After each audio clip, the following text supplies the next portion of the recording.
Halo sahabat Qurani Marum yang terkasih, jumpa lagi dengan saya Pastorius Fernandes Mamatus dalam Renungan Harian Rabu 7 Oktober 2020.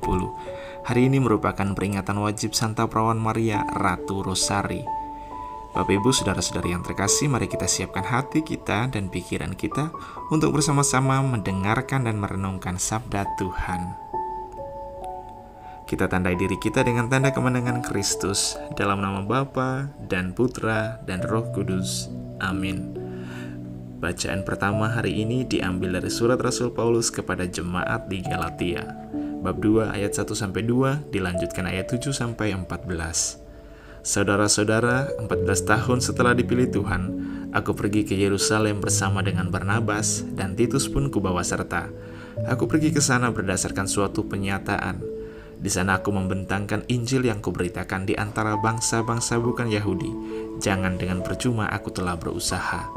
Pada kesempatan itu aku berbicara sendiri dengan orang-orang yang terpandang. Mereka melihat bahwa kepadaku telah dipercayakan pemberitaan Injil bagi orang-orang tak bersunat, sama seperti kepada Petrus bagi orang-orang bersunat. Maka mereka menjadi yakin, sebab sebagaimana Tuhan telah memberikan Petrus kekuatan untuk menjadi rasul bagi orang-orang bersunat, demikian pula ia memberikan aku kekuatan untuk menjadi rasul bagi orang-orang yang tidak bersunat. Mereka pun menjadi yakin mengenai kasih karunia yang dianugerahkan kepadaku. Maka Yakobus, Kefas, dan Yohanes yang dipandang sebagai soko guru jemaat berjabat tangan dengan daku dan dengan Barnabas sebagai tanda persekutuan. Semua setuju bahwa kami pergi kepada orang-orang yang tidak bersunat, sedangkan mereka kepada orang-orang yang bersunat. Mereka hanya minta agar kami tetap mengingat orang-orang miskin, dan hal itu sungguh-sungguh kuusahakan. Tetapi waktu Kefas datang ke Antiokhia, aku terus terang menentang dia karena ia salah.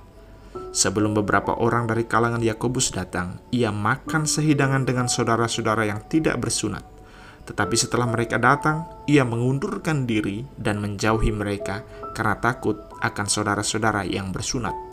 Juga orang-orang Yahudi lain ikut berlaku munafik seperti dia, sehingga Barnabas sendiri terseret oleh kemunafikan mereka. Aku melihat bahwa kelakuan mereka itu tidak sesuai dengan kebenaran Injil, maka aku berkata kepada Kefas di hadapan mereka semua, "Jika engkau seorang Yahudi hidup secara kafir dan bukan secara Yahudi, bagaimanakah engkau dapat memaksa saudara-saudara yang tidak bersunat untuk hidup secara Yahudi?" Demikianlah sabda Tuhan, syukur kepada Allah.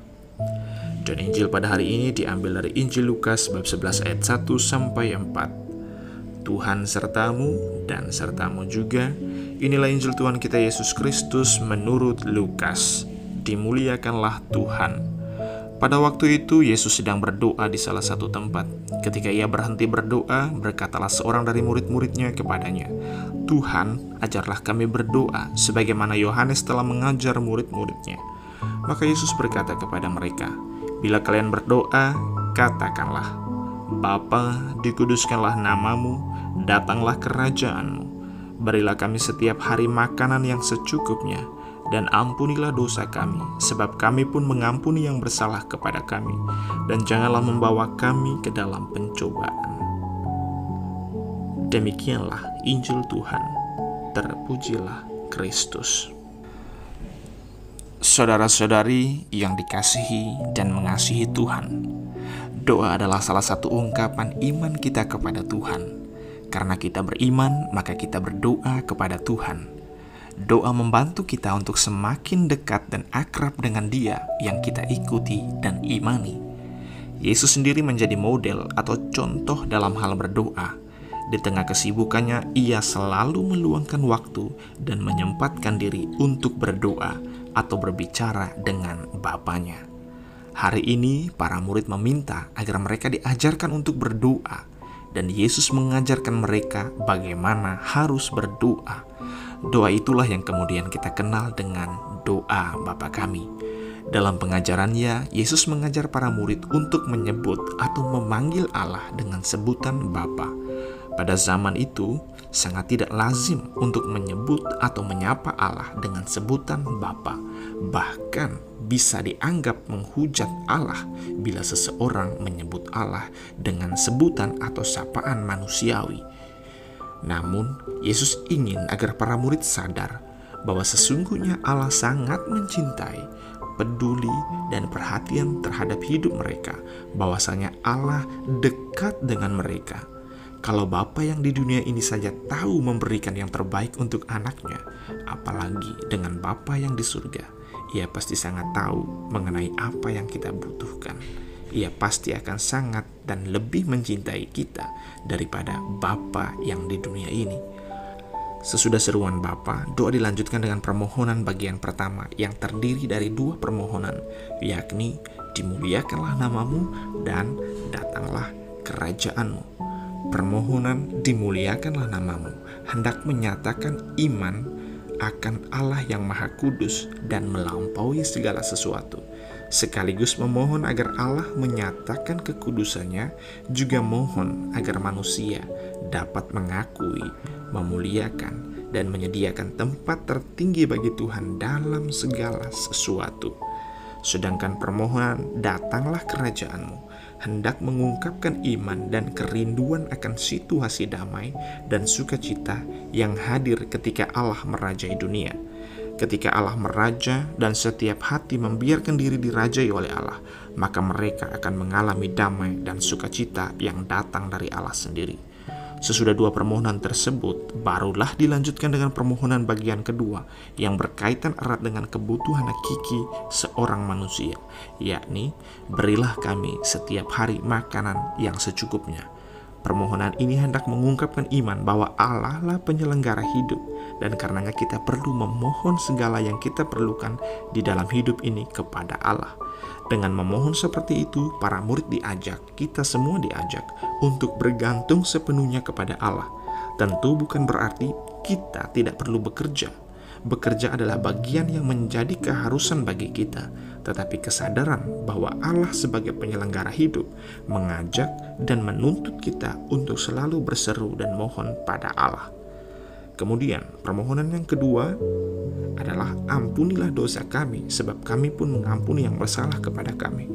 Manusia selalu sadar bahwa Allah adalah penyelenggara hidup, namun tidak jarang bahwa manusia bersikap seolah semua hal yang terjadi dalam hidupnya terjadi oleh dan seturut kuasa dan kehendaknya sendiri. Manusia bersikap seolah menjadi Tuhan atas dirinya sendiri. Itulah dosa. Oleh karenanya kita perlu memohon ampunan dari Tuhan. Kita tidak pernah bisa lepas dari belenggu dosa tanpa belas kasih dan rahmat dari Allah sendiri. Namun kita semua diingatkan bahwa untuk beroleh ampunan dari Tuhan, kita pun harus terlebih dahulu mau dan memiliki hati yang mengampuni setiap orang yang bersalah kepada kita. Ampunilah, maka kita pun akan diampuni. Lalu permohonan selanjutnya adalah janganlah membawa kami ke dalam pencobaan. Rumusan doa ini sudah diubah oleh Paus Fransiskus beberapa waktu lalu. Mengapa? Karena dengan terjemahan yang demikian, ada kesan bahwa Allah suka mencobai manusia.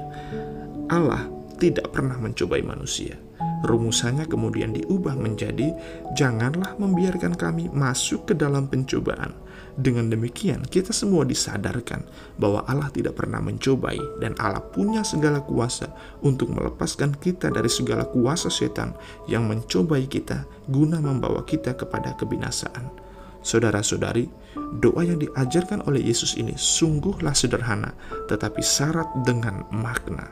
Doa Bapa kami merupakan salah satu ungkapan iman yang luar biasa.